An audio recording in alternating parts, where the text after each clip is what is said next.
मु बार बार कही सुभद्रा 100 दिन भितर मिलिबो। माननीय मुख्यमंत्री घोषणा करिसंती कि सेप्टेम्बर 17 रे प्रधानमंत्री ओडिशा को आसीबे एवं सेबे लोकंक पई से सुभद्रा योजना लोकार्पित करिवे। कौनसी लोक आमे तो फॉर्म करिनु अप्लाई कोथरे करूचंती आमे आश्चर्य हो। देखंतु मु कहि आउ थरे आपण माने भी हमको सहयोग करंतु। सुभद्रा को नहीं भ्रमित हुवंतु नाही। कहा को दबु केमती दबु को फॉर्म रे दबु को आधार रे दबु ये सबु आउ किछि दिन परे लोकलोचन को आसीबो। रथ यात्रा परे माँ सुभद्रा बाहर को बाहरिले सिना सुभद्रा योजनार काम आरंभ होबो।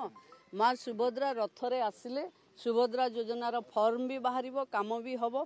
तेणु अपेक्षा करंतु रथरे माँ बाहरिबे तापरे सुभद्रा योजनार काम आनुषंगिक भावे आरंभ होबो।